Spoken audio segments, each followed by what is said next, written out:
दोस्तों, कल हमने देखा कि किस तरीके से समर के फादर ने आकर समर को बचा लिया था। लेकिन अब ग्रेट कॉन्करर को मारने के लिए वो अपने सबसे ऊंची ताकत को नीचे धरती पर आमंत्रित कर दिया था। लेकिन ग्रेट कॉन्करर उससे भी नहीं डरा। उस विशाल आंख ने घमंडी आवाज में कहा था, जो ईश्वर की निंदा करता है मौत उस पर गिरेगी। और उसका चेहरा स्थिर था और ग्रेट कॉन्करर की तरफ एक सफेद रोशनी वो फेंकना शुरू कर देता है। अब आगे दोस्तों, 152वें एपिसोड में आपका हार्दिक स्वागत है। सीक्रेट घर जमाई अगर आपको पसंद आ रही है तो अपने दोस्तों तक शेयर जरूर करें, कहानी को ज्यादा से ज्यादा लोगों तक जरूर पहुंचाएं और एक प्यारा सा कमेंट करके हमें जरूर बताएं कि आपको यह कहानी कैसी लग रही है और आप लोग कहां से अपनी कहानी को सुनते हैं। दोस्तों, ज्यादा से ज्यादा लाइक जरूर किया करो। हम आपको ज्यादा से ज्यादा बड़ा एपिसोड देने की कोशिश करते हैं, तो आप लोग कम से कम एक लाइक तो कर दिया करो। 1000 लोग देखते हैं लेकिन लाइक 100 भी नहीं करते। तो आज अगर 1000 लोग देखे तो कम से कम 1000 लाइक तो आए ही। तो जो भी देखे तो एक बार लाइक जरूर करें। चलिए, आज के 152वें एपिसोड में आपका मैं मनदीप फिर से स्वागत करता हूं। शुरू करते हैं कहानी। वो सफेद प्रकाश अत्यंत भयावह था, जिसमें अस्तित्व को मौजूद हर चीज को नष्ट करने की पावर थी। यह हेवन किंगडम लेवल से भी अधिक पावरफुल था। अगर ग्रेट कॉन्करर पर ये पड़ता तो निश्चित रूप से मारा जाता। हालांकि ग्रेट कॉन्करर की कुछ अपनी तरकीबें थी, वरना देवेज की पावर को जानते हुए वो इतना घमंडी होने की हिम्मत न करता। वो सिर्फ इसलिए घमंडी था क्योंकि उसके पास ये साबित करने के लिए जरूरी चीजें थी। ग्रेट कॉन्करर ने एक हरे रंग का जेड स्क्रॉल निकाला, जो बहुत पुराना था और भारी लग रहा था। उस पर पुरानी धूल जमी हुई थी, मानो वो एंशियंट काल का अवशेष हो। ईस्टर्न सेंट लेवल हथियार ईस्टर्न ईश्वरीय हथियारों के समान ही पावरफुल थे। दोनों ही स्वर्ग और पृथ्वी को नष्ट करने की पावर रखते थे। तभी ग्रेट कॉन्करर ने आदर पूर्वक कहा, मैं दिव्य कॉन्करर सेक्ट का पवित्र पुत्र हूं। मास्टर, प्लीज प्रकट हो जाइए। और हरे जेड स्क्रॉल पर ताजा खून की बूंदें निचोड़ दी। हालांकि ग्रेट कॉन्करर ने दुनिया का तिरस्कार किया और वो अहंकारी भी था, लेकिन हरे जेड स्क्रॉल के प्रति उसका आदर भाव था। यह उपहार उसे दिव्य कॉन्करर सेंट से दिव्य कॉन्करर सेक्ट का पुत्र बनने के लिए मिला था। दिव्य कॉन्करर सेक्ट एक अत्यंत पावरफुल आत्म साधना करने वाला गुट था। एंशियंट काल में इसका दिव्य स्वर्ग पर शासन था और यह समय था कि जब आकाश सम्राट का शासन था और इसी से उसका नाम पड़ा। बाद में दिव्य कॉन्करर सेक्ट को एक बड़े युद्ध के हार के बाद स्वर्ग से खदेड़ दिया गया था। हालांकि ये सेक्ट बदकिस्मत था, फिर भी साधना वर्ल्ड में एक विशाल पावर रखती थी। Great conqueror third master Narendra Bhardwaj को उनकी अलौकिक प्रतिभा के कारण दिव्य कॉन्करर सेंट का पवित्र पुत्र चुन लिया गया था और उन्हें पृथ्वी पर विचरण करने के लिए भेजा गया था। दिव्य कॉन्करर ने उन्हें हरे रंग का जेड स्क्रॉल भी दिया था। जब ग्रेट कॉन्करर का खून हरे जेड स्क्रॉल में एंटर हुआ, तब जेड स्क्रॉल से एक हरी रोशनी निकली। हरे जेड स्क्रॉल से अचानक एक बड़ी उंगली बाहर निकल गई।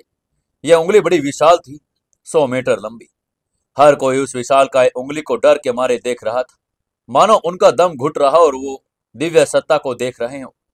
विशाल उंगली ने प्रकाश के देवता से निकलने वाले सफेद प्रकाश की तरफ इशारा किया, जिससे वो पूरी तरह से नष्ट हो गया। वो एनर्जी के एक तेज प्रवाह में बदल गया था और शून्य में विलीन हो गया। विशाल नेत्र ने विशाल उंगली के पीछे के आदमी को तुरंत पहचान लिया था और हैरान होते हुए बोला, दिव्य कॉन्करर सेंट, आप अभी तक मरे नहीं? वो पूरी तरह से स्तब्ध रह गया था।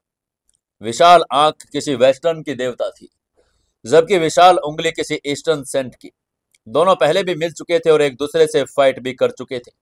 स्वाभाविक रूप से दोनों ने एक दूसरे को पहचान लिया था। तभी विशाल उंगली से एक धीमी आवाज आई।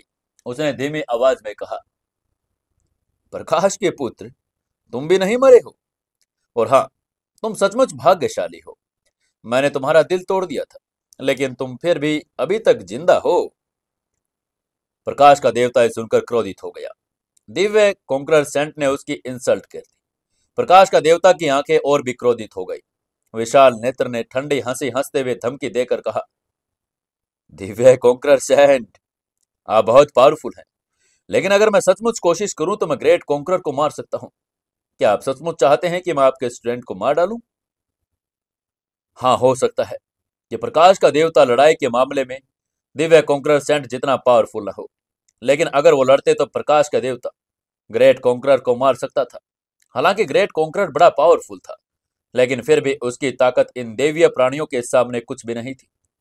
दिव्य कॉन्करर सेंट ने तभी धमकी देकर कहा, प्रकाश के देवता, अगर आप ग्रेट कॉन्करर को मारते हैं तो मैं पोप को मार डालूंगा, पवित्र सिंहासन को नष्ट कर दूंगा, पृथ्वी पर आपके सभी प्रतिनिधियों का जीवन समाप्त कर दूंगा। यह आवाज सुनकर प्रकाश का देवता चुप हो गया।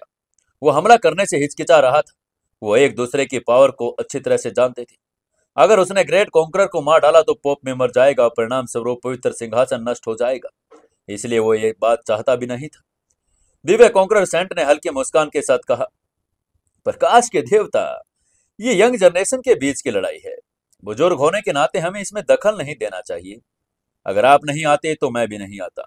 आप नहीं चाहते कि पोप मरे, मैं नहीं चाहता कि कॉन्करर मरे, तो समाधान सरल है, हम दोनों को चले जाना चाहिए। उन्हें खुद ही इसका हल निकालने देना चाहिए। यह सुनकर प्रकाश के देवता की आंख विचार के पल में बदल गई। अंततः उसने सहमत होने का निर्णय लिया और गायब हो गया। प्रकाश के देवता जानते थे कि दिव्य कॉन्करर सेंट की उपस्थिति में वे ग्रेट कॉन्करर को बिल्कुल नहीं मार सकते, अन्यथा दिव्य कॉन्करर सेंट पोप को मार डालेंगे। आगे और नुकसान से बचने के लिए उसके पास एकमात्र विकल्प था कि वो यहां से नजरअंदाज करके चला जाए।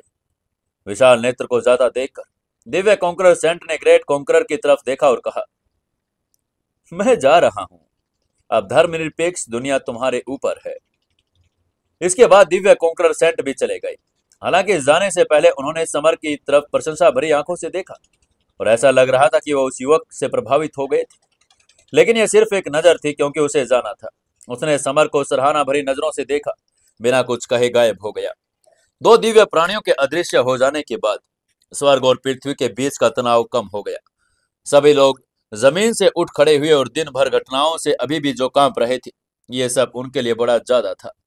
उनके जाने के बाद ग्रेट कॉन्करर ने हल्की मुस्कान के साथ कहा, बूढ़े कमीने, लगता है तुम्हारा प्रकाश का देवता भी तुम्हारी मदद नहीं कर सकता। मैं अपने बेटे और बहू को लेकर जा रहा हूं, तुम्हें इससे कोई परेशानी तो नहीं? यह सुनकर पोप का चेहरा पीला पड़ गया।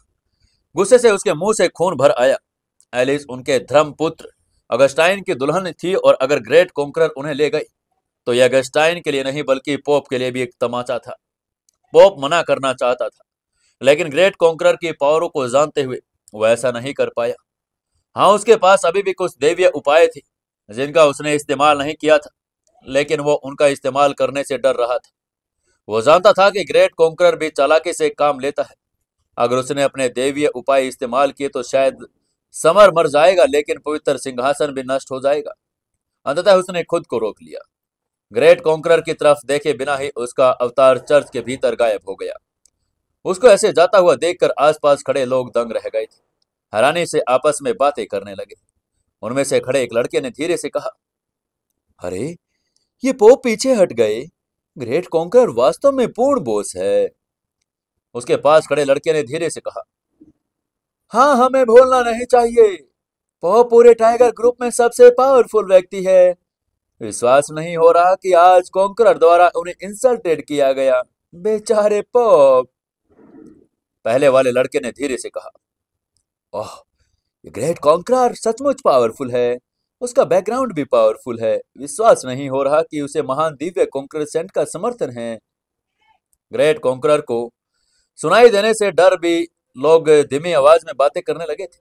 उनकी आंखें सदमे से भरी थी और इस बिंदु से ग्रेट कॉन्करर और समर के नाम पूरे टाइगर ग्रुप में फैल जाएंगे और पूरी दुनिया को हिला देंगे। कॉन्करर ने मुस्कुराते हुए एलिस से कहा, छोटी बच्ची, तुम मेरे बेटे की गर्लफ्रेंड हो। ये हमारी पहली मुलाकात है, इसलिए क्रिस्टल तुम्हारे लिए है। और उसने एलिस को एक क्रिस्टल दे दिया। क्रिस्टल बड़ा नहीं था, लगभग अंडे के आकार का था और वो बर्फ की तरह सफेद था। उसमें सफेद रोशनी भी निकल रही थी। सफेद क्रिस्टल को देखकर तलवार किंग जतेंद्र बजाज थोड़ा जेलस हो गया। हो सकता है कि दूसरों को इसकी कीमत का अंदाजा ना हो, लेकिन उसे पूरी तरह पता था कि एक सांसारिक स्पिरिचुअल हथियार है और इसमें सांसारिक आत्म किंगडम के नीचे किसी भी हमले को बचाव करने की पावर है। तलवार किंग की जेलिस भरी नजर देखकर समर समझ गया कि वो क्रिस्टल कोई खजाना है। इसलिए उसने एलिस से कहा, ये मेरे पापा की तरफ से एक उपहार है, जल्दी से इसे एक्सेप्ट कर लो। एलिस कोई मूर्ख नहीं थी। समर और जतिंद्र बजाज दोनों के रिएक्शन से वो समझ गई थी कि क्रिस्टल बड़ा कीमती है और उसने झट से एक्सेप्ट करते हुए सम्मान पूर्वक कहा, thank you uncle. Great conqueror ने मुस्कुराते हुए एलिस से कहा, छोटी बच्ची, मुझे अंकल मत कहो।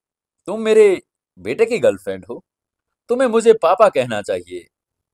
उसकी बात सुनकर एलिस का चेहरा शर्म से लाल हो गया। ग्रेट कॉन्करर के शब्दों में वो बड़ी शर्मिंदा महसूस कर रही थी। तभी समर की भौहें तन गई जब अचानक उसके मन में एल्डर मोंक का ख्याल आया। उन्हें एलिस के साथ टाइगर ग्रुप में किडनैप करके लाया गया था, लेकिन उनका अभी तक कुछ नहीं अता पता था। ये ख्याल आते ही समर ने एलिस से पूछा, एलिस, क्या तुम जानती हो एल्डर मोंक के साथ क्या हुआ? एलिस ने तुरंत उसकी बात का जवाब देकर कहा, हाँ मुझे मालूम है, उसे स्काई गॉड लीग ने अपनी अंडरग्राउंड जेल में रखा है। अब एल्डर मोंक का स्थान जानकर समर ने अगस्टस से कहा, एल्डर मोंक को रिहा कर दो, हम तुरंत चले जाएंगे। ऑगस्टस गुस्से में तो दिख रहा था। जाहिर है समर के अनुरोध से नाराज था। वो समर से ज्यादा ताकतवर था, लेकिन ग्रेट कॉन्करर की मौजूदगी के कारण उसे अंत में अपने असंतोष को दबाना ही पड़ा। ऑगस्टस तुरंत अपने विला की अंडरग्राउंड जेल में गया और खुद एल्डर मोंक को वापस ले आया। फिर उसने कहा, मैं उसे तुम्हारे पास ले आया हूं, अब तुम सब जा सकते हो। ऑगस्टस इस पूरे दिन की घटना से शर्मिंदा था। वो समर और उसके साथ के लोगों से नफरत करता था और वो चाहता था कि ये जल्द से जल्द यहाँ से चले जाए। समर ने एल्डर मोंक को देखते ही पूछा, मोंक मास्टर, क्या आप ठीक हैं? उसकी आवाज में चिंता थी। एल्डर मोंक ने जवाब में सिर हिलाकर इशारा किया कि वो ठीक है। अचानक उन्होंने समर के बगल में ग्रेट कॉन्करर को देखा। आश्चर्यचकित होकर उन्होंने कहा, थर्ड मास्टर नरेंद्र भारद्वाज, आप तो कंचनजंगा पर्वत के निषेध एरिया में नहीं थे, आप यहाँ कैसे आए? ग्रेट कॉन्करर ने मोंक मास्टर को समझाते हुए कहा, ये तो बस मेरा अवतार है, मेरा असली शरीर अभी भी निषेध एरिया में है। और वो अपने पुराने मित्र मोंक को देखकर खुश हो गए थे। तभी जतिंद्र बजाज की तरफ वो चला और धीरे से बोला, समर, हमें जल्दी से चलना चाहिए। हालांकि समर को पता नहीं था कि जतिंद्र बजाज जाने की जल्दबाजी क्यों कर रहा है। फिर भी उसे उस पर इतना भरोसा था कि शायद कोई ठोस वजह होगी, इसलिए वो बिना किसी हिचकिचाहट के एलिस और एल्डर मोंक दोनों के साथ वहां से निकल पड़ा। बेशक जाने से पहले समर ने पोसाइडन का शुक्रिया अदा किया। आखिरकार पोसाइडन ने कुछ ही देर पहले उसकी मदद की थी। वहीं समर और उसके साथियों को जाते देखकर अगस्टस ने अपनी मुट्ठियां भींच ली। उसकी हथेलियों में नाखून चुभ गए थे, खून बहने लगा। तभी अगस्टस धीरे से उसके पास आते हुए गुर्राया, पापा, हम समर को यूं तो नहीं जाने दे सकते, ये उचित तो नहीं। अगस्टस ने उसकी बात सुनकर जवाब देकर कहा, बेटा, मैं भी नहीं चाहता कि समर जाए, लेकिन समर के पापा ग्रेट कॉन्करर बड़े पावरफुल हैं, हमें पीछे हटना ही पड़ेगा। ऑगस्टाइन ने नफरत भरी आवाज में कहा, पापा, क्या हम जीवन भर ये इंसल्ट ऐसे ही सहते रहेंगे?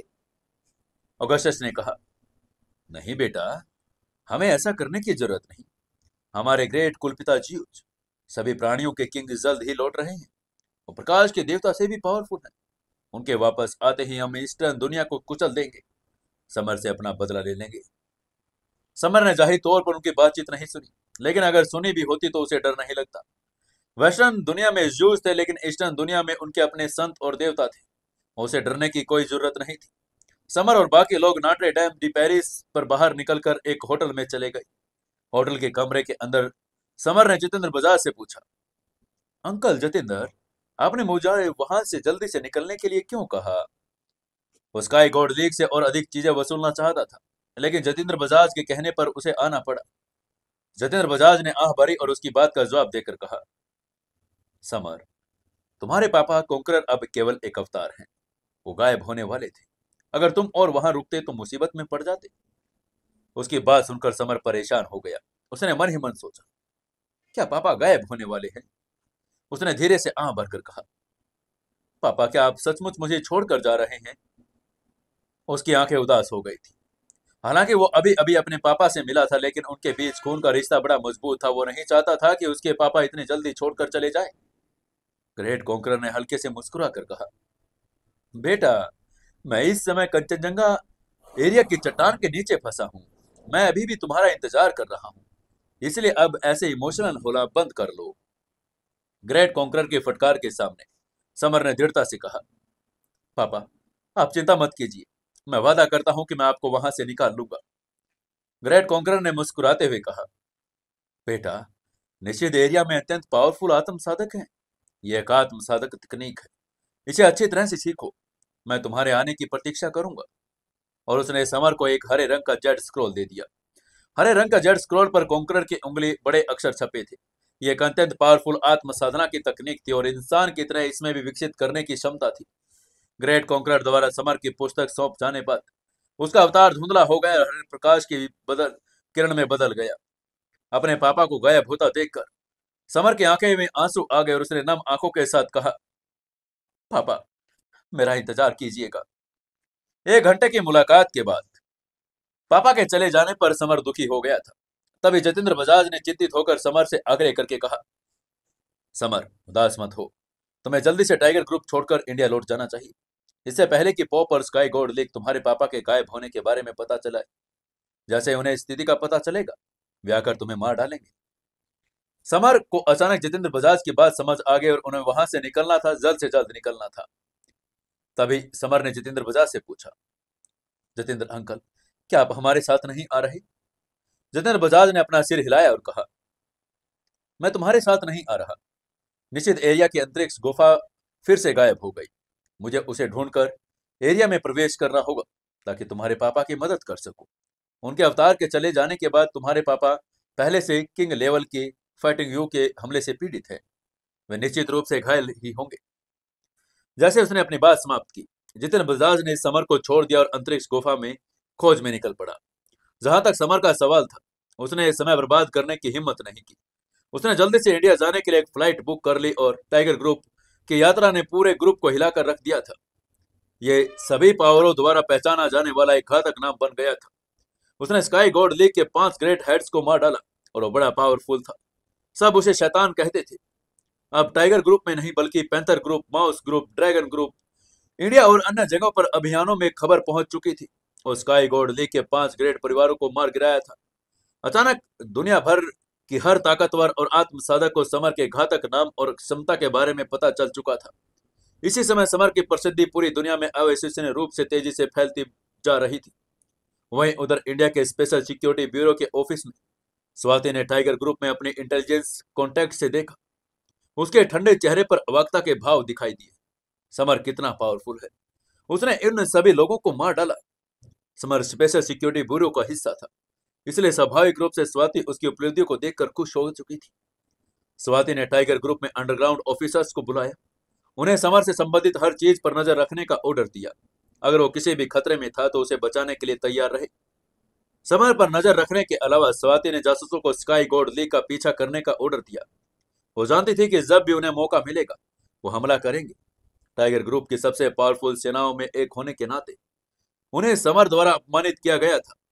वहीं उधर फायर एम्परर सेक्ट लौटने के बाद शिवांगी ने कई अमृत ग्रहण किए और अपनी इंपोर्टेंट सार को पुनः प्राप्त कर लिया था। वो भी समर द्वारा टाइगर ग्रुप को तहस नहस करने की खबर सुनकर स्तब्ध रह गई थी।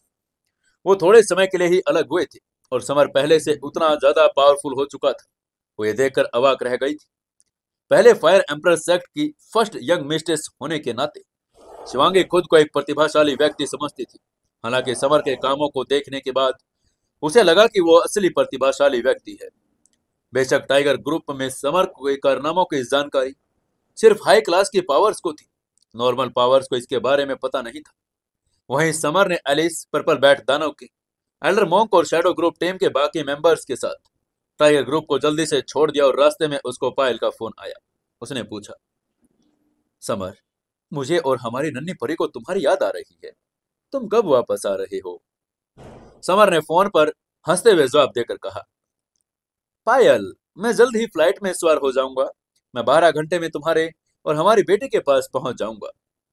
समर भी बच्चे को बड़ा मिस कर रहा था। हालांकि उसे टाइगर ग्रुप आए हुए ज्यादा समय नहीं हुआ था। वो उसकी बेटी और उसके लिए बड़ी अहम थी। तभी पायल ने फोन बच्चे के कान पर लगा दिया। समर को कुछ आह की आवाज सुनाई दी और इससे वो खुश हो गया। तभी मॉन्क ने अपनी बोहे सिकोड़कर समर से कहा, बॉस, कोई हमारा पीछा कर रहा है। मुझे लगता है कि वे स्काई गोल्ड लीग से हैं। समर ने बोहें चढ़ाई और तुरंत फोन रख दिया। उसने पीछे मुड़कर देखा तो पता चला कि वाकई कोई उनका पीछा कर रहा था। समर ने पीछे देखते हुए कहा, पर्पल बैट दानव की, तुम सबसे तेज को देखो, उन लोगों को खत्म कर दो। पर्पल बैट ने सिर हिलाया और तुरंत हरकत में आ गया।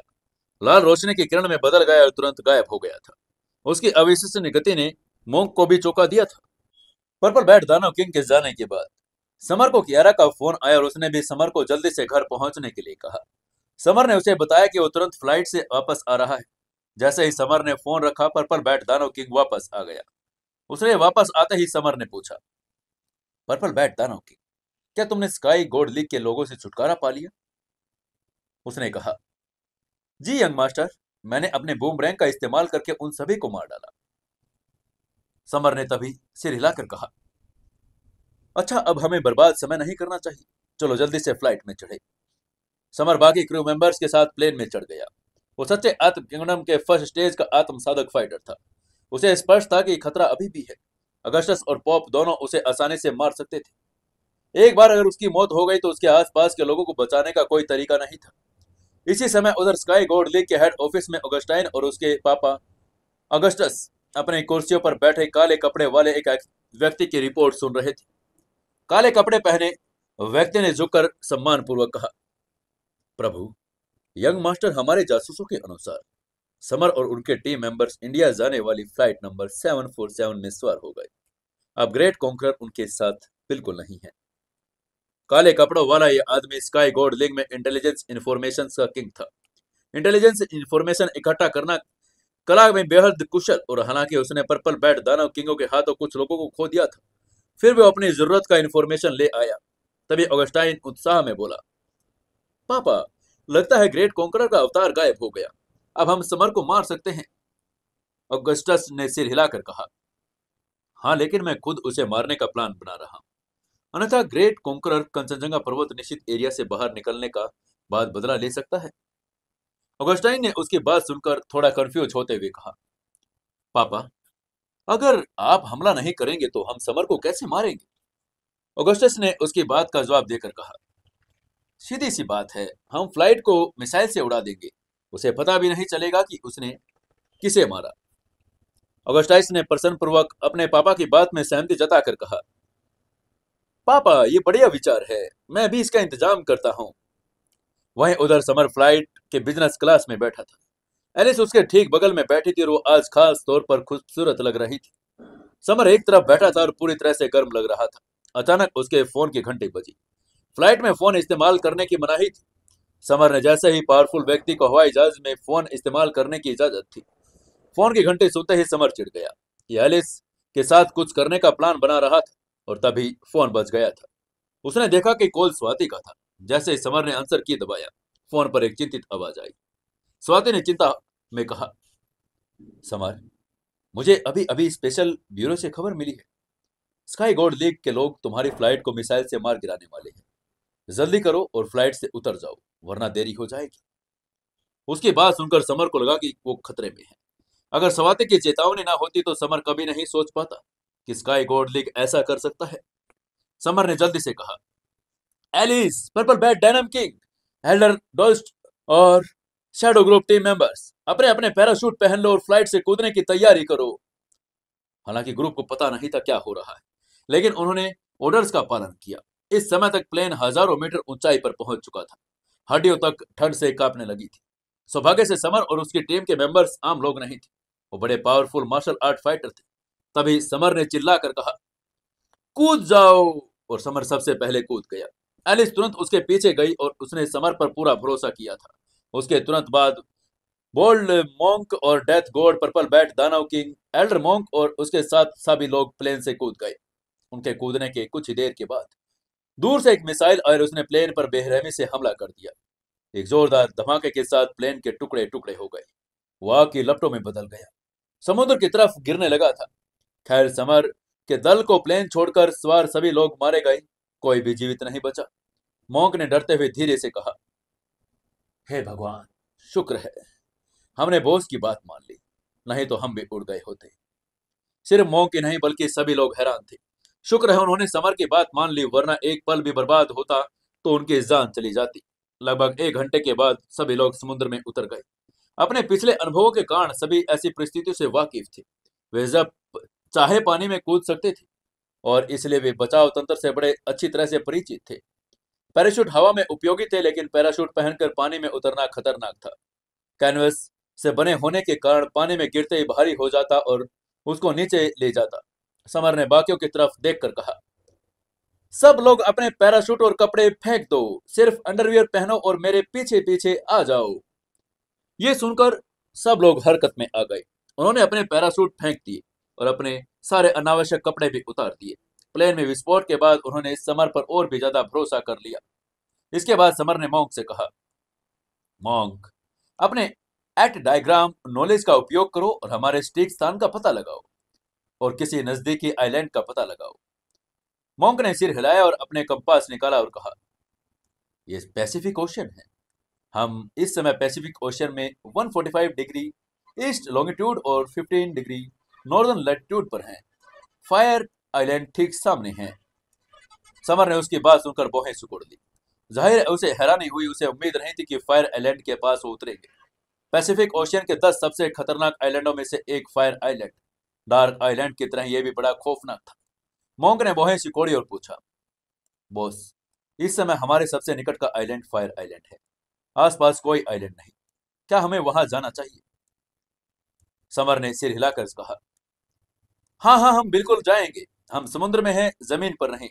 हम तब तक नहीं, हम जाएंगे नहीं तो भूखे मर जाएंगे।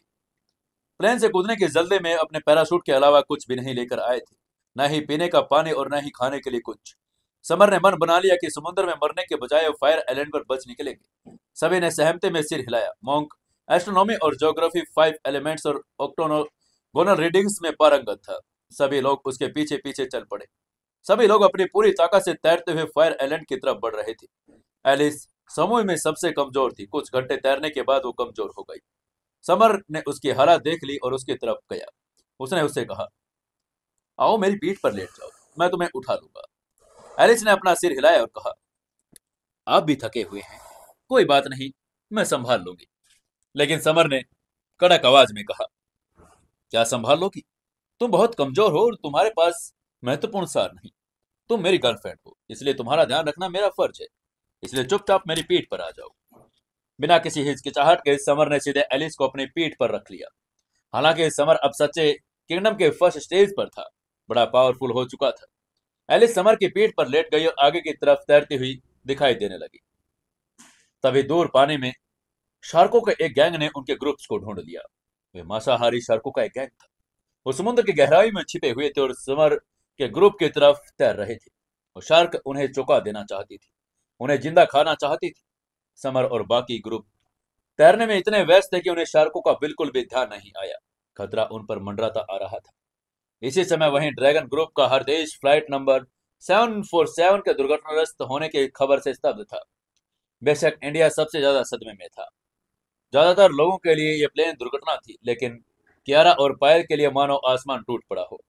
कियारा अपने लिविंग रूम में टीवी देख रही थी और उसके साथ मिष्टी भी थी। तभी मिष्टी ने टेलीविजन की तरफ इशारा करके कहा, कियारा दीदी, देखिए न्यूज में क्या दिखा रहे हैं। वो बता रहे हैं कि पेरिस से इंदौर आने वाली फ्लाइट नंबर 747 में विस्फोट हो गया, सभी लोग मारे गए। सिर्फ कियारा और पायल जानती थी कि समर फ्लाइट नंबर 747 से वापस आ रहा है। मिष्टी को इस बारे में कुछ नहीं पता था। मिष्टी से खबर के बारे में सुनते ही अचानक कियारा के हाथ में पकड़ा हुआ कॉफी का कप जमीन पर गिर गया। उसके टुकड़े टुकड़े हो गए।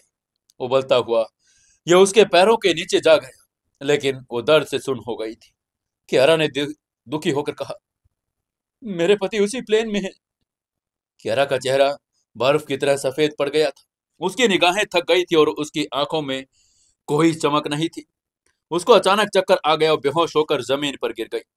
उसको ऐसे गिरता हुआ देखकर मिष्टी ने उसको संभालने और जगाने की कोशिश की और कहा, कियारा दीदी उठो। मिष्टी दंग रह गई कि कियारा अचानक बेहोश क्यों हो गई। वो तो सिर्फ टीवी देख रहे थे। मिष्टी चिंतित थी क्योंकि समर ने उसे जाने से पहले कियारा की देखभाल करने के लिए कहा था और अब वो बेहोश हो गई थी तो मिष्टी बड़ी चिंतित थी। मिष्टी ने तुरंत उनके एक्यूप्रेशर पॉइंट को दबाया और अपनी जानकारी के कियारा की मालिश की। थोड़ी देर बाद कियारा जाग गई। कियारा का चेहरा अभी भी पीला था। जिस हालात में वो जागी थी, उसे देखकर लोगों का दिल दुखता। मिष्टी ने कियारा का पीला चेहरा देखकर धीरे से कहा, कियारा दीदी, हुआ क्या है? प्लीज मुझे ऐसे डराओ मत, बताओ ना। कियारा ने रोते हुए उसकी बात का जवाब दिया, मिष्टी, समर भी प्लेन नंबर 747 में था। वो प्लेन अभी फट गया, वो मर गए। वो कियारा ने मिष्टी की बाहों में सिमट गई। उसके चेहरे पर आंसू बहने लगे। कियारा बहुत ज्यादा दुखी थी। उसके शरीर के साथ उसके दिल में भी महसूस दर्द हो रहा था। उसने समर की दयालुता के बारे में सोचा और उसका दिल दुख से भर गया। उसकी आंखों से आंसू बहने लगे। उसे विश्वास नहीं हो रहा था कि फोन पर अभी अभी तो बात हुई थी। मिस्टर कियारा के शब्दों पर आश्चर्यचकित थी। उसने कियारा को थोड़ी दिलासा देकर कहा, कियारा दीदी, मास्टर ऐसे नहीं मर सकते। भगवान कभी भी अच्छे लोगों के साथ गलत नहीं होने देता। कियारा ने तुरंत रोककर कहा, मिस्टी, क्या तुम मुझे दिलासा दे रही हो? न्यूज में अभी कहा गया है कि प्लेन में विस्फोट हुआ, कोई भी जीवित नहीं बचा। मिस्टी ने उसको एक बार और समझाने की कोशिश की। कहा, कियारा दीदी, आप किसी भी हालात में ऐसे खुद को टूटने नहीं दे सकती, क्योंकि आपको इस तरह देखकर मास्टर दुखी होंगे। कियारा ने तभी दुखी भरी आवाज में फिर कहा, तुम नहीं समझते मिस्टी, हम मेरे लिए जीने का कोई मतलब नहीं, क्योंकि मेरे पति मर चुके हैं। मिस्टी जानकर तंग रह गई। कियारा समर से इतना प्यार करती थी कि उसके लिए जान दे सकती थी। मिस्टी ने अपनी मुठ्ठियां कसकर भेजते हुए कॉन्फिडेंस से सोचा, मुझे कियारा दीदी के लिए इन आत्मघाती विचारों को रोकना होगा। कियारा को उसके आत्मघाती विचारों से छुटकारा दिलाने के लिए मिस्टी ने किसी दोषी ठहराने के लिए कोशिश करते हुए कहा, देखो कियारा दीदी, हो सकता है कि मास्टर अपने दुश्मन ने जानबूझकर उन पर हमला किया हो, क्योंकि प्लेन बिसा किसी कारण के नहीं फटेगा। अगर आप मर गई तो मास्टर का बदला कौन ले सकता है? मिस्टी को इस बात का जरा भी अंदाजा नहीं था कि उसने जो झूठ गढ़ा था वो बिल्कुल सच था। कियारा ने उसकी बात सुनकर थोड़ा सोचकर कहा, मिस्टी, तुम्हारा मतलब है कि उस प्लेन को उसके दुश्मनों ने उड़ाया? मिस्टी ने तुरंत कहा, हाँ हाँ बिल्कुल दीदी, अगर प्लेन को दुश्मन ने नहीं उड़ाया होता तो पायलट को विस्फोट से पहले संकेत तो मिलता ना। कियारा के चेहरे पर हताश की एक जगह नफरत ने ले ली। वो उन लोगों से नफरत करने लगी थी जिन्होंने हवाई जहाज में विस्फोट किया था। कियारा ने ठंडी आवाज में कहा, चिंता मत करो मिस्टी, मैं खुद को नहीं मारूंगी, क्योंकि मुझे किलर को ढूंढना है, अपने पति का बदला लेना है। कियारा ने चक्कर आने के बावजूद इंस्पेक्टर जिया का नंबर डायल किया, क्योंकि उसे पुलिस फोर्स में इंस्पेक्टर के रूप में बैकग्राउंड का पता। उसके पिता इंदौर के पुलिस कमिश्नर थे। समर के साथ उसके घनिष्ठ संबंध भी थे। दरअसल कियारा से फोन पर बात करने के बाद जिया भी सदमे में चली गई। जो कुछ भी उसने जानने के बाद उसके मन में समर के मारने वालों के प्रति गहरी नफरत भर गई थी। सिर्फ कियारा और जिया नहीं, पायल ने भी टीवी पर विस्फोट की खबर सुनी। देखते ही वो बेहोश हो गई। हॉस्पिटल के अंदर थी वो। अगर ऐसा नहीं होता तो वो इमरजेंसी में चली जाती। पायल जागने के बाद भी रोती रही। हिमांशी उसे दिलासा देती रही। उसे पता नहीं कि क्या हुआ। जब पायल ने उसे समर के बारे में बताया तो हिमांशी भी रोने लगी। हिमांशी अपने जीजू समर को पसंद करती थी। पायल भी उसको रोता हुआ देखकर दुखी हुई। तभी वहां पारुल आ गई। पारुल ने धीरे से पायल को समझाते हुए कहा, मिस पायल, आपको अपना मूड ऐसे नहीं खराब करना चाहिए, क्योंकि आपने अभी एक बच्चे को जन्म दिया। आपको अपने और समर के बच्चे के बारे में सोचने की जरूरत है। यह आवाज सुनकर पायल का रोना बंद हो गया, क्योंकि बच्चे भी रोने लगी थी, मानो उसने अपनी माँ की उदासी को महसूस कर लिया हो। पायल ने पालने में पड़ी अपनी बेटी से कहा, मत रो सीमू, पापा अब यहाँ नहीं है, लेकिन मम्मा तो आपके पास है ना। हर कोई प्लेन नंबर 747 के विस्फोट की सनसनीखेज खबर पर ध्यान दे रहा था। कुछ यात्रियों के नाम भी अनाउंस होने लगे थे। बिजनेस क्लास में समर, एलिस, ऐसे समर और पूरी टीम के नाम लगातार चलने लगे थे। इस फ्लाइट नंबर 747 के विस्फोट से कई पीड़ित थे। पूरे इंडिया सदमा सा भर गया था। समर का नाम ड्रैगन ग्रुप के एंशियंट मार्शल वर्ल्ड में बिजली की तरह गूंज उठा। वो ड्रैगन ग्रुप के एंशियंट मार्शल कंपटीशन का विनर था। इंदौर, इंडिया में जो लोग समर को जानते थे, वो विस्फोट की खबर सुनकर स्तब्ध रह गए थे। उनमें से कई रोने लगे थे। प्राची, शिया और मोटा रोहन, जो समर के सबसे करीबी थे, वो बुरी तरह से रो रहे थे। वहीं उधर समर अभी अभी समुद्र में तैर ही रहा था। उसे नहीं पता था कि टाइगर ग्रुप और इंडिया के इंदौर में शहर में क्या हो रहा है, और यह भी नहीं पता कि कितने लोग उसके लिए रो रहे हैं। तभी समर को खतरे का आभास हुआ। उसने धीरे से कहा, अरे नहीं, यहाँ तो खतरा है। और सभी के रोंगटे खड़े हो गए। वहीं उसके पास तैर रहे मोंक ने जब समर के चेहरे के भाव को देखा तो उसने धीरे से पूछा, बॉस, क्या हुआ है? समर ने तुरंत उसकी बात का जवाब देकर कहा, सब लोग रुक जाओ और अपने आसपास देखो, हमारे पास खतरा है। उसने महसूस कर लिया था कि खतरा आ चुका है। समर के ऑर्डर पर लोग रुक गए। उन्होंने एलिस के चारों तरफ एक घेरा बना लिया। पीछे समुद्र की सतह पर सतर्कता से देखने लगे। उन्होंने देखा कि पानी के नीचे शार्कों का एक झुंड उन्हीं की तरफ आ रहा है। मोंक ने डरते हुए कहा, ओह बॉस, ये तो शार्कों का गैंग है। शार्कों के गैंग समुद्र में सबसे भयानक चीजों में से एक। तभी समर ने अपने सभी साथियों को आदेश देकर कहा, यहीं रुक जाओ, हिलना बंद करो, मैं कुछ शार्कों को मारने जा रहा हूं। वो सभी में सबसे मजबूत पावर वाला व्यक्ति था, इसलिए उसने पहल करने का फैसला कर लिया। बेशक समर के पहले हमला करने का एक और कारण था। शार्कों का खून यहाँ अधिक खतरनाक समुद्री राक्षसों को आकर्षित करता। अगर शार्कों को उनके आसपास मारा गया तो ये राक्षस समर और उसके साथियों के लिए खतरा बन जाएंगे। समर ने अपना सिर घुमाया, हवा में उछल गया, एक ही पल में दूर चला गया और शार्कों का गैंग समर को देखकर अचंभित था। सोच रहा था कि व्यक्ति उन मनुष्यों से अलग कैसे उड़ रहा है, पहले उसे ही खाया जाए। तभी समर जोर से चिल्लाया, ज्वालामुखी संघनन। समर ने ज्वालामुखी तलवार तकनीक का पहली चाल का उपयोग कर दिया। उन्होंने यह समझने के बाद रेड फायर तलवार तकनीक का उपयोग करना बंद कर दिया था। हवा में एक ज्वालामुखी की छाया बन गई, जिसका तापमान बहुत ज्यादा था और मैग्मा बड़ा तेज था। यह हवा में तेजी से फैलकर शार्कों के गैंग से टकरा गया। सभी शार्क फट गई और उनका मांस खून आसमान में उड़कर वापस समुद्र में जा गिरा। ज्वालामुखी तलवार तकनीक बड़ी पावरफुल थी, क्योंकि इसने सिर्फ एक ही चाल में सभी शार्कों को मार डाला था। हालांकि समर की भयानक पावर को भांपकर वे समर और उसकी टीम पर हमला करने के बजाय शार्कों के शरीर के लिए हाथापाई कर रहे थे।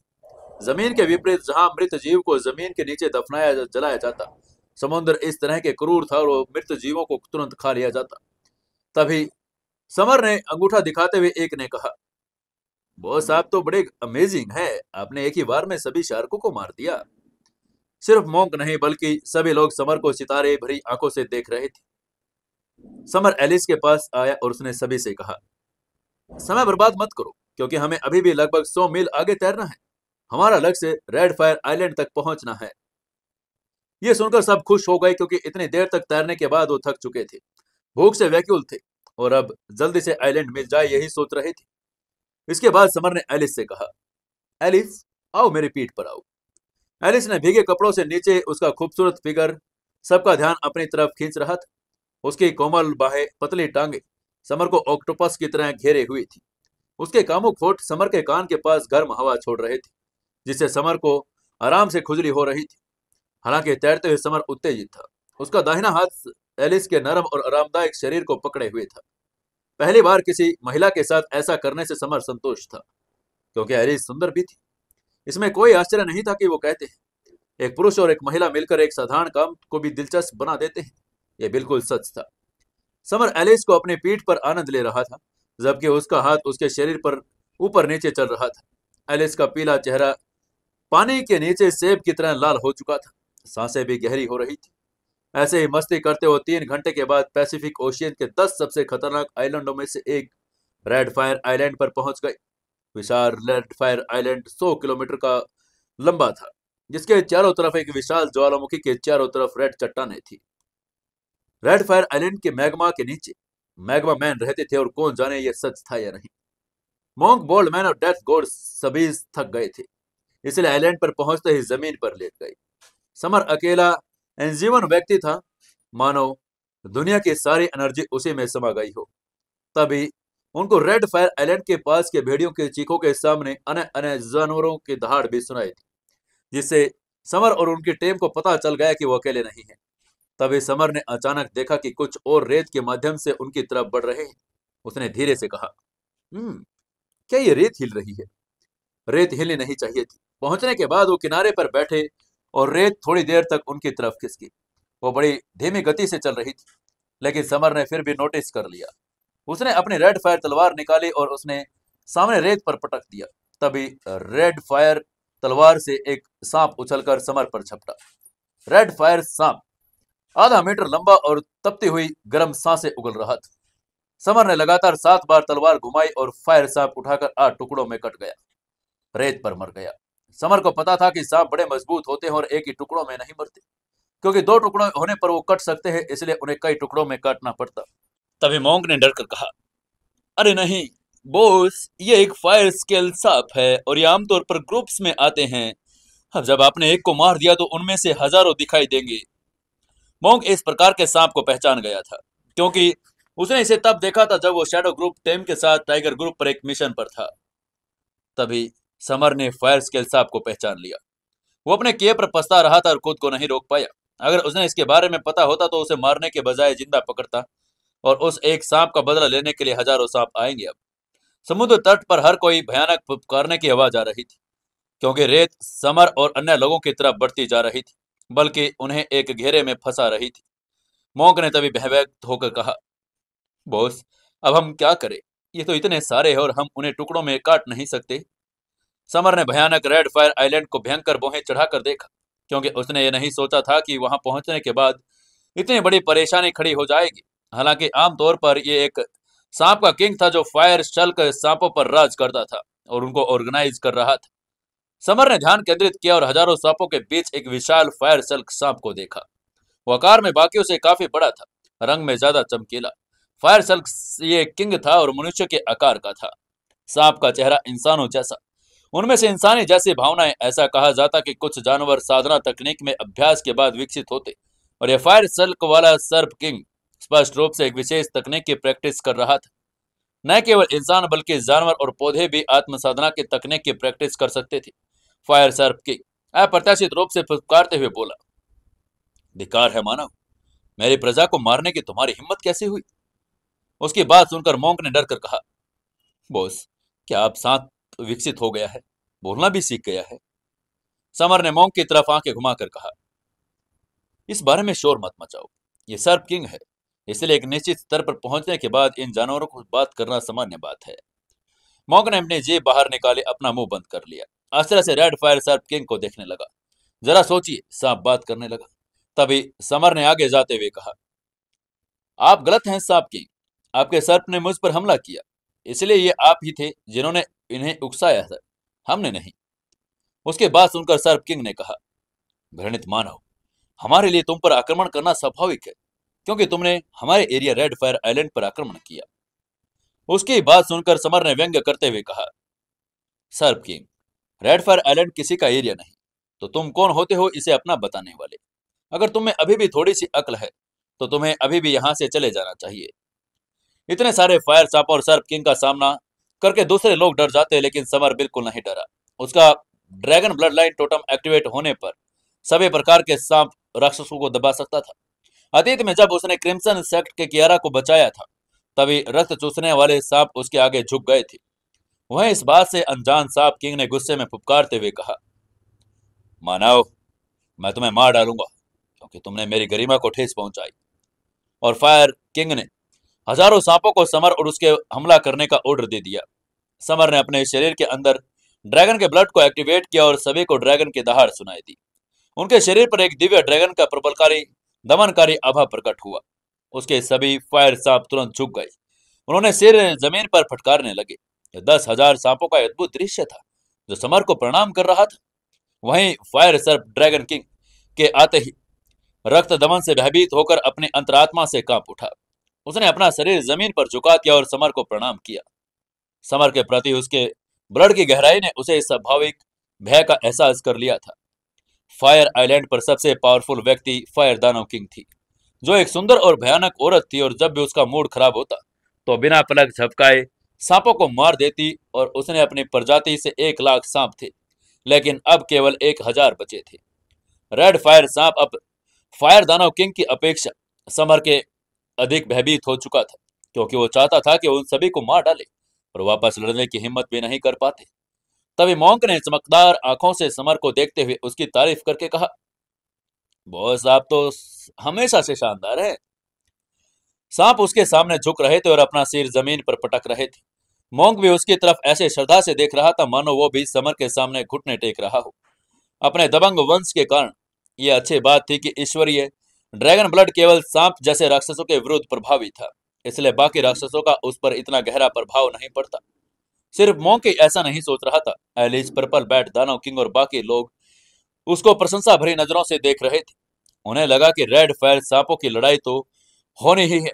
वे पहले से ही घायल होने के लिए तैयार थे, लेकिन अब फायर सर्प किंग 10,000 से अधिक सांपों के साथ समर के सामने श्रद्धापूर्वक घुटने टेक रहे थे, मानो वो उनका सबका राजा हो। तभी समर ने ठंडे स्वर में कहा, फायर सर्प किंग, मैं तुम्हारी जान तभी बख्शूंगा जब तुम मेरे प्रश्न का ईमानदारी से उत्तर दोगे, नहीं तो मैं तुम्हें और सभी सांपों को मार डालूंगा। उसकी आवाज सुनकर सर्प किंग कांप उठा और डरने लगा। उसने तुरंत समर की बात का जवाब दिया, मास्टर, मैं आपको सब कुछ बताऊंगी जो मैं जानती हूँ। समर ने मुस्कुराते हुए पूछा, मुझे फायर आइलैंड के बारे में बताओ। क्या यहाँ कोई इंसान है या ताकतवर आदमी यहाँ कौन है?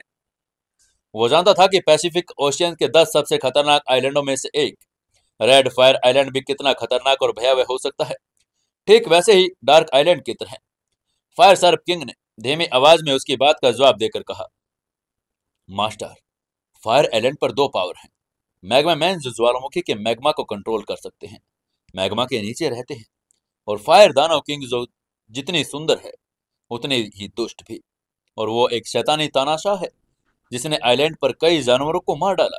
हमेशा मैग्मा मैन से लड़ती रहती है। उसकी बात सुनकर समर ने मन ही मन हैरान होकर कहा, मैग्मा मैन? क्या ये वाकई मैग्मा मैन जैसी कोई चीज होती है? यह सुनकर समर हैरान रह गया था। जहां तक फायर दानव किंग का नाम का सवाल है, समर को ऐसा लगा कि उसने इसके बारे में कहीं सुना हो। वहीं पर्पल बैट दानव किंग ने फायर शल्क वाले सर्प किंग के शब्दों को सुनकर कुछ भौहें चढ़ाई। तभी उसको कुछ याद आया। उसने समर के पास आकर कहा, यंग मास्टर, 10 दानव किंगों में से एक फायर दानव किंग थी। क्या ये रेड फायर आइलैंड पर हो सकती है? उसकी बात सुनकर समर दंग रह गया। फिर उसे एहसास हुआ कि उसे फायर दानव किंग नाम क्यों जाना पहचाना लग रहा है। उसका मास्टर विंड एज दानव किंग ने उसे बताया था कि फायर दानव किंग 10 दानव किंगों में से सबसे सुंदर है, और सबसे आकर्षण के कारण कई दानव किंग उसे पसंद करते हैं।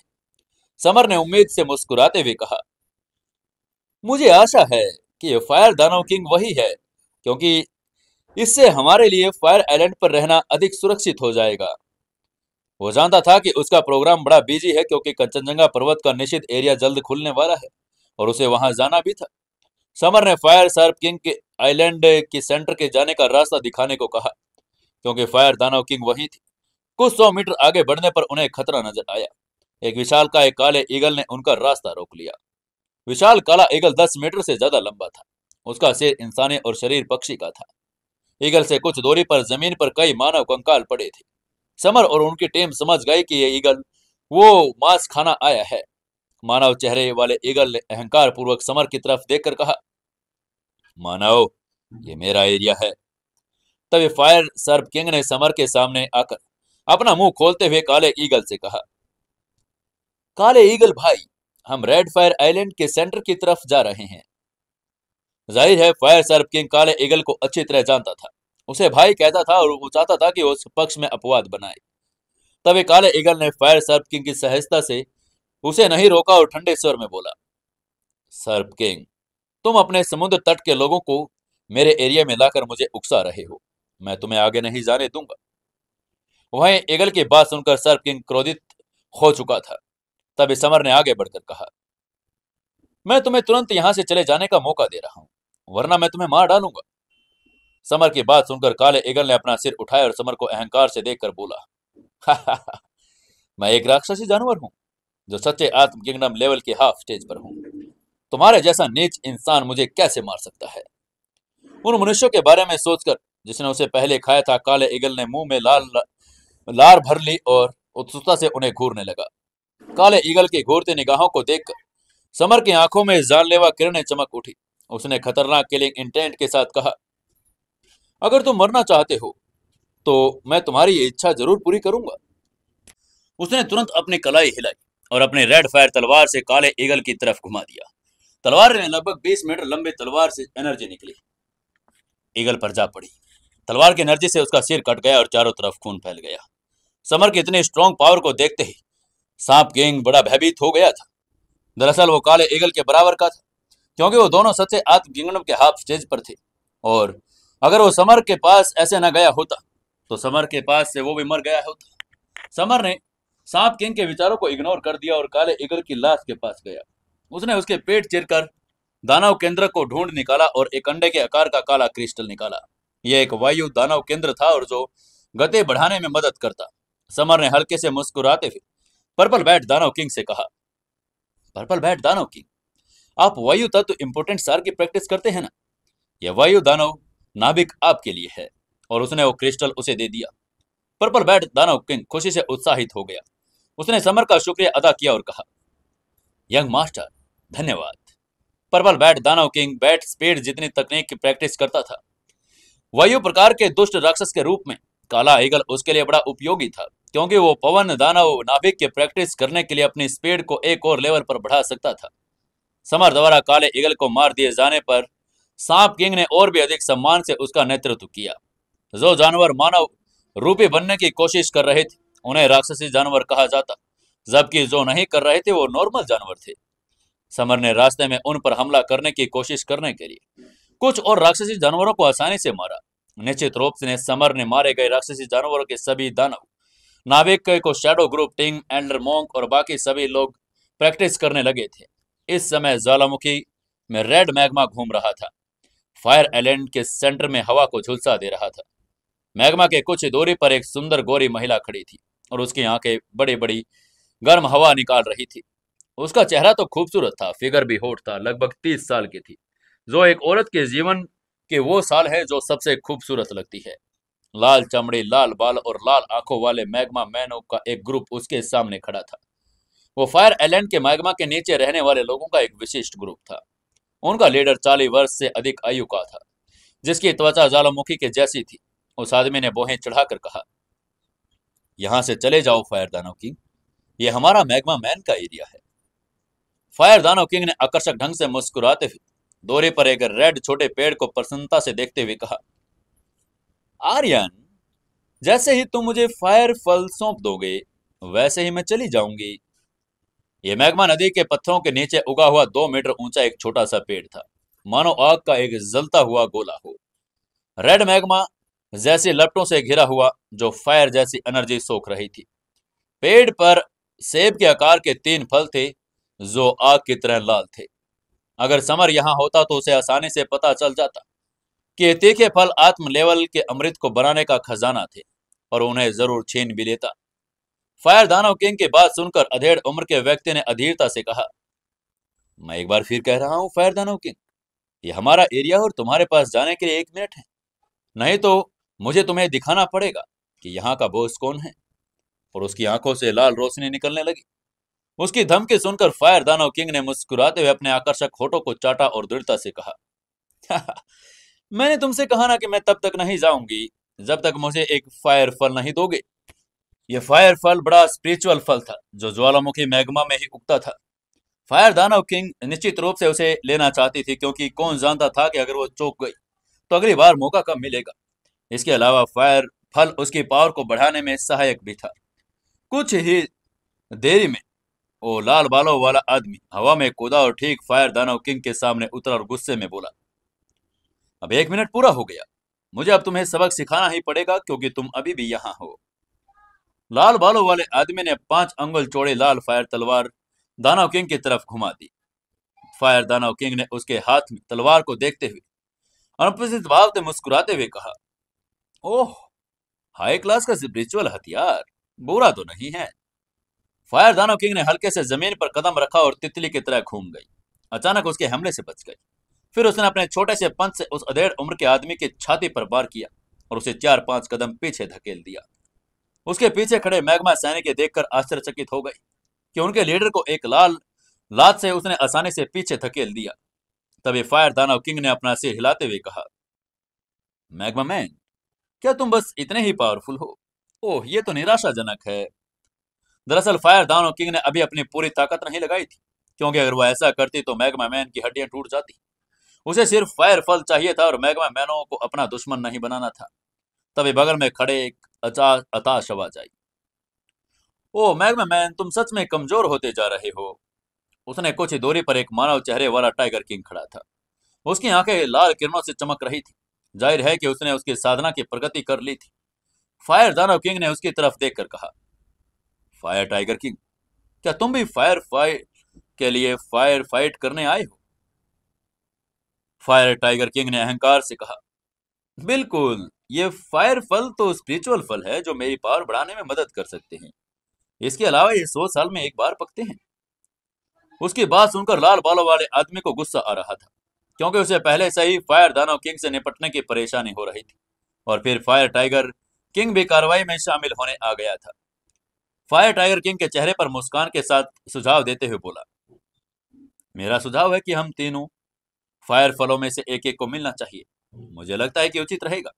अब आप लोग बताइए क्या सोचते हैं। मैग्मा मैन, फायर दानव किंग और फायर टाइगर किंग के अलावा कोई अन्य गुड फायर फल प्राप्त करने के लिए योग्य नहीं था, क्योंकि वह फायर आइलैंड पर सबसे पावरफुल थे।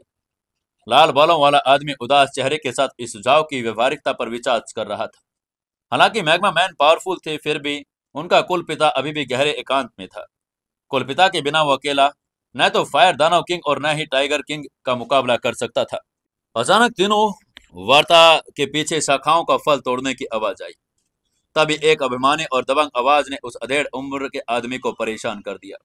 उस आवाज ने घमंड से कहा, हम लकी हैं, हमें यहाँ असली फायर फल देखने को मिल रहे हैं। मैं उन्हें ले आऊंगा। समर पर्पल बैट दानव किंग और शैडो ग्रुप टीम के साथ आ गया था। साथ ही फायर सर्प किंग भी जो आगे चल रहा था। तभी लाल बालों वाले आदमी ने समर की तरफ देखकर बड़े ही अमित्र स्वर में पूछा, तुम यहाँ कैसे आ गए मानव? मैगो मैन हमेशा से ही मानव के प्रति दुश्मन रहे थे। समर ने फायर सांप किंग की तरफ इशारा करके कहा, यह है जो मुझे यहाँ लेकर आया है।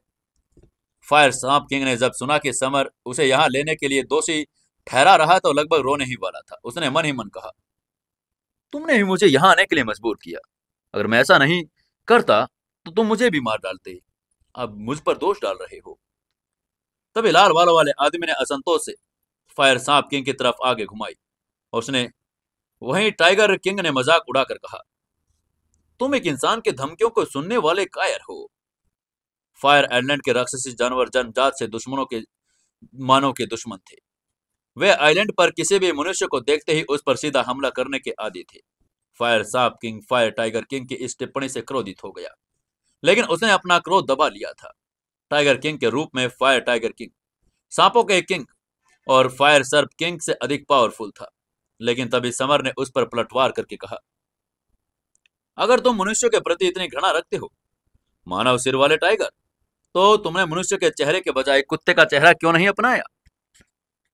फायर टाइगर किंग ने समर की चेतावनी भरी नजर से देखते हुए कहा, धिक्कार है मानव, मेरे खिल्ले उड़ाने की तुम्हारी हिम्मत कैसे हुई? फायर दानव किंग ने आकर्षक ढंग से हंसते हुए कहा, विशाल टाइगर, तुम इस प्यारे से छोटे बच्चे को क्यों डरा रहे हो? पर्पल बैट दानव किंग ने फायर दानव किंग की बात सुनकर आंखें घुमाई। वो अभी भी उतनी ही हटी थी और यंग मास्टर के साथ मस्ती कर रही थी। ये जानने से पहले कि वो कौन है, तभी उसने आगे आते हुए कहा, फायर दानव किंग, क्या तुम्हें मेरी याद नहीं आती? यह उसी की प्लान नहीं था, लेकिन इस बार वो ऐसा न करता तो फायर दानव किंग यंग मास्टर का मजाक उड़ाती रहती। उसे ऐसा करने से रोकने के लिए पर्पल बैट दानव किंग को ऐसा करना पड़ा। फायर दानव किंग ने पर्पल बैट दानव किंग को देखते उसको पहचानने की कोशिश करके पूछा, तुम छोटे पर्पल बैट हो ना? उसे वो 15 साल पहले छोटे पर्पल बैट जैसा दिखाई दे रहा था। वो श्योर नहीं थी, क्योंकि उन्होंने 15 साल से एक दूसरे को नहीं देखा। वहीं पर्पल बैट दानव किंग इस बात से खुश नहीं था कि उसकी बहन उसे भूल गई। जब वो छोटा लड़का था तो उसके साथ अच्छा बिहेव करती थी। उसने धीरे से कहा, क्या तुम्हें याद है कि तुमने 15 साल पहले मेरे लिए लॉलीपॉप खरीदे थे, फायर बहन? उसकी बात सुनकर फायर दानव किंग ने हंसते हुए कहा, ओ, अब मुझे तुम्हारी याद आ गई है। 15 साल पहले लिटिल बैट कितना हैंडसम हो गया। क्या तुम्हारी कोई गर्लफ्रेंड है? अगर तुम चाहो तो मैं तुम्हारी गर्लफ्रेंड बनवा सकती हूँ। पर्पल बैट दानव किंग उसकी बातें सुनकर अवाक रह गया था। पर्पल बैट दानव किंग ने उसे परेशान होते हुए कहा, तुम हमारे यंग मास्टर को कैसे नहीं पहचान पाती? पर्पल बैट दानव किंग इस बात से परेशान था कि उसकी बहन समर को नहीं पहचानती है। उसने जल्दी से इंट्रो करवाते हुए कहा, फायर बहन, ये ग्रेट कॉन्करर के बेटे हमारे यंग मास्टर हैं। फायर दानव किंग ने अपनी चमकीली आंखें झपकाते हुए कहा, ओह सचमुच? मुझे तो बस इतना याद है कि जब उसे शैडो ग्रुप लेकर जाया गया था तब वो एक छोटा बच्चा था। अब वो बड़ा हो गया। पर्पल बैट दानव किंग ने अपनी बहन पर गुस्सा आया जब उसने न तो यंग मास्टर के घुटने टेके और न ही सम्मान में उसका अभिवादन किया। पर्पल बैट दानव किंग के चेहरे पर नाराजगी को पढ़ते हुए फायर दानव किंग ने मुंह बनाया और कहा, कॉन्करर ने मुझे 10 दानव किंगों में से एक बनने पर सहमत होने के लिए एक फल देने का वादा किया था। फिर वो मुझे फल दिए बिना गायब हो गई। इसलिए अब मैं खुद को स्वतंत्र महिला मानती हूँ। लेकिन ये छोटा भाई बहुत प्यारा है। क्या तुम चाहते हो कि मैं तुम्हें एक गर्लफ्रेंड से मिलवाऊं? ऐसा लग रहा था कि फायर दानव किंग का शौक है कि वो हर मिलने वाले आदमी के लिए गर्लफ्रेंड ढूंढती है। तभी समर ने फ्लर्ट करते हुए जवाब देकर कहा, बेशक मैं चाहता हूँ, लेकिन मेरी नजर तुम पर है और मैं चाहता हूँ कि तुम मेरी गर्लफ्रेंड बनो ताकि मैं पीछे न जाऊं। फायर दानव किंग उसके शब्दों पर शर्मा गई। उसे इस बात पर गुस्सा आ रहा था कि एक बहुत ही कम उम्र का आदमी से फ्लर्ट में हार गई थी। उसने समर की तरफ देखकर कहा, तुम्हारा नाम समर है ना? जब तुम मुझसे बात कर रहे हो तो अपने शिष्टाचार का ध्यान रखना, वरना मैं तुम्हें सबक सिखा दूंगी। समर ने मजाकिया लहजे में कहा, एल्डर, मुझे इन दोनों काफी खुजली हो रही है और मैं अच्छी पिटाई चाहता हूँ। प्लीज आकर मुझे सबक सिखाइए। बेशक उसे एक खूबसूरत महिला से पिटाई करवाने में कोई प्रॉब्लम नहीं थी। फायर दानव किंग का चेहरा शर्म और गुस्से से लाल हो गया। शैडो ग्रुप टीम के सभी मेंबर उसे दया से देख रहे थे, क्योंकि वे अनुभव से जानते थे कि समर न केवल अपमान से लोगों को मार डालता है, बल्कि अपने मीठे शब्दों से कई सुंदरियों को अपने प्यार में गिरा देता है। वहीं समर और फायर दानव किंग को एक दूसरे के साथ फ्लर्ट करता देखकर फायर टाइगर किंग और लाल बालों वाला अधेड़ उम्र का आदमी गुस्से में उबल गया। समर की तरफ उंगली दिखाते हुए गुस्से में चिल्लाकर बोला, घृणित मानव, तुरंत हमारे एरिया से यहां चले जाओ। समर ने उस आदमी की तरफ देखा और हल्के से कहा, मुझे उंगली दिखाने वाले आदमी से नफरत है। अपनी उंगली नीचे करो, मुझे एक फायर फल दो और मैं तुरंत चला जाऊंगा, वरना। ये फायर फल बहुमूल्य स्पिरिचुअल फल था, जिसे न केवल फायर दानव किंग और फायर टाइगर किंग बल्कि समर भी चाहता था। समर की बात सुनकर अधेड़ उम्र के आदमी ने कहा, बिल्कुल नहीं, ये फायर फल हमारे हैं, मैग्मा मैनों के, इसलिए तुम्हें भी एक नहीं मिलेगा। हल्की सी मुस्कान के साथ समर आगे बढ़ा। उसने लेने के लिए दृढ़ संकल्प के साथ कहा, तो मुझे इसे खुद ही लेना होगा। उसकी बात सुनकर अधेड़ उम्र के आदमी ने गुस्से में दहाड़ कर कहा, magma feast. Magma feast powerful आत्म साधना तकनीकों में से एक की सेट थी। अपने लीडर को हमला करता देखकर आसपास के मैग्मा मैन उत्साहित हो गए थे, क्योंकि उन्होंने कैप्टन के नेतृत्व में अपने दैनिक प्रशिक्षण से सीखा था। वो अपनी मैग्मा फिस्ट से एक छोटी सी पहाड़ी को उड़ा सकता था। तभी फायर दानव किंग ने समर की तरफ देखकर कहा, छोटे, क्या तुम्हें मैग्मा मैन से निपटने में मेरी मदद की जरूरत है? और वो मुस्कुरा रही थी। समर ने उसकी तरफ नजर डाली और हल्के से कहा, नहीं, लेकिन मुझे अपने पैर धोने के लिए एक महिला की जरूरत है। क्या तुम मेरे लिए कर दोगी? फायर दानव किंग ने क्रोधित होते हुए समर पर एक क्रूर नजर डाली, हकलाते हुए कहा, तुम तो घृणित हो। यदि समर कॉन्करर के बेटे के अलावा कोई और व्यक्ति होता तो वो उस पर वार कर देती। 15 साल पहले वो राक्षस किंगों में से एक थी, लेकिन उसने कॉन्करर को छोड़ दिया था, जिसने उसके लिए फायर फल भी नहीं ढूंढा। लेकिन अब उसे फल मिले तब उन्हें पकने के कई साल लग गई, इसलिए कई समय से उनका इंतजार कर रही थी और यहीं पर बस गई थी। वहीं समर भावहीनता से भयानक मैग्मा फेस्ट हमले का सामना कर रहा था।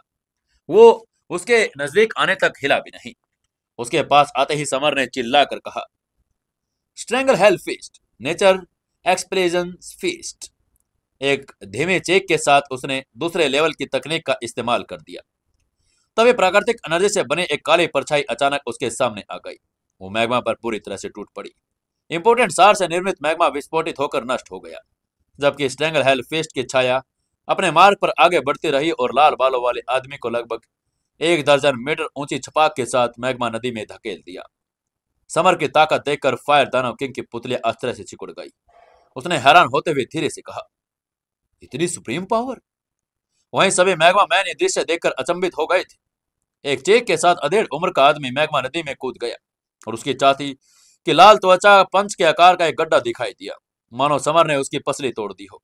वो क्रोध से उबल रहा था, समर की जिंदा खाल निकालना चाहता था। उसने गुस्से में चिल्लाकर कहा, घिनौने इंसान, तुमने मुझे घायल कर दिया।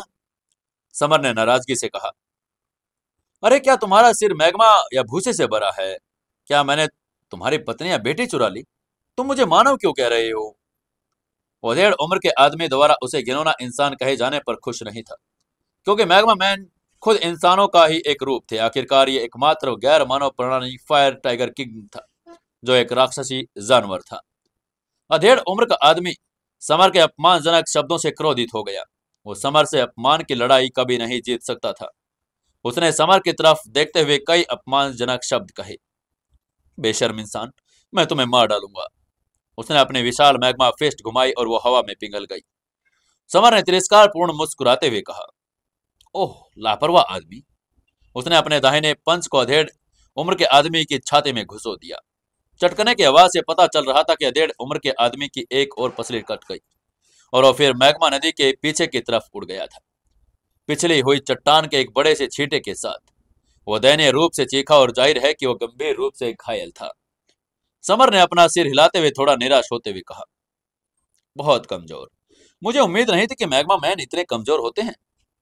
उसने रेड फायर आइलैंड पर रहने वाले मैग्मा मैनों की पावरों के बारे में सुना था, जो मैग्मा में रह सकते हैं, लेकिन अब वो इतने ताकतवर नहीं थे। तभी उसने अपना फैसला करते हुए कहा, ठीक है, चूंकि फायर अब मैच्योर हो गए हैं तो मैं उन्हें तोड़ लूंगा। समर के इरादों को भांपकर फायर दानव किंग और फायर टाइगर किंग भी आगे बढ़े और एक दूसरे को सावधानी से देखने लगे। फायर टाइगर किंग ने समर को तब तक गंभीरता से नहीं लिया जब तक समर ने एक ही पंच में मैग्मा मैन को उड़ाकर अपनी ताकत का प्रदर्शन नहीं किया। आसन संघर्ष के कारण माहौल तनावपूर्ण हो रहा था। इस समय मैग्मा नदी के एक तल में बूढ़ी आवाज सुनाई दी, कितना तबंग। आप तीनों को हमारे फायर फल जबरदस्ती लेने की कोशिश नहीं करनी चाहिए, खासकर हम सभी मैग्मा मैनों के एरिया में। पुराने ज्वालामुखी से निकलती पावरफुल उपस्थिति भयावह थी। नदी का मैग्मा धीरे धीरे खुला और लाल बालों वाला, लाल चमड़े वाला बूढ़ा आदमी वहां पर खड़ा दिखाई दिया। तभी सभी मैग्मा मैन ने सम्मान के साथ घुटने टेक लिए और कहा, आपके एकांत ट्रेनिंग पूरी करने के लिए बधाई कुलपिता। येल्डर मैग्मा लोगों का सरदार था और उसने अभी अभी एकांतवास समाप्त कर लिया था, लेकिन पावरफुल फायर दानव किंग उस एल्डर को निर्दयता से घूर रही थी और एक कदम पीछे भी नहीं हटी। मैग्मा एल्डर ने एक डरावनी मुस्कान के साथ कहा, युवक, तुमने हम में से एक को घायल करने का दुस्साहस किया, इसलिए तुम्हें सबक सिखाना पड़ेगा। और यह कहते हुए एल्डर ने समर पर एक कृपाण तान दी। कृपाण ने मैग्मा की ज्वाला निकली और उसकी 20 मीटर लंबी कृपाण की आभा से हवा में दरारें पड़ती जा रही थी। अब क्या करेगा समर? क्या समर उसे हरा देगा? जानने के लिए जुड़े रहिए अपनी इस कहानी सीक्रेट घर जमाई के साथ। दोस्तों, कहानी को ज्यादा से ज्यादा शेयर करें, कमेंट करें और लाइक जरूर करें और अपने दोस्तों तक भेजें और एक प्यारा सा कमेंट करके हमें जरूर बताएं कि आपको कहानी कैसी लग रही है। जल्दी से जल्दी एक शेयर कर दें, एक प्यारा सा लाइक का बटन दबाकर हमें बताएं कि आज कम से कम 1000 लाइक तो होने ही चाहिए। दोस्तों जल्दी करें, मैं देख रहा हूं।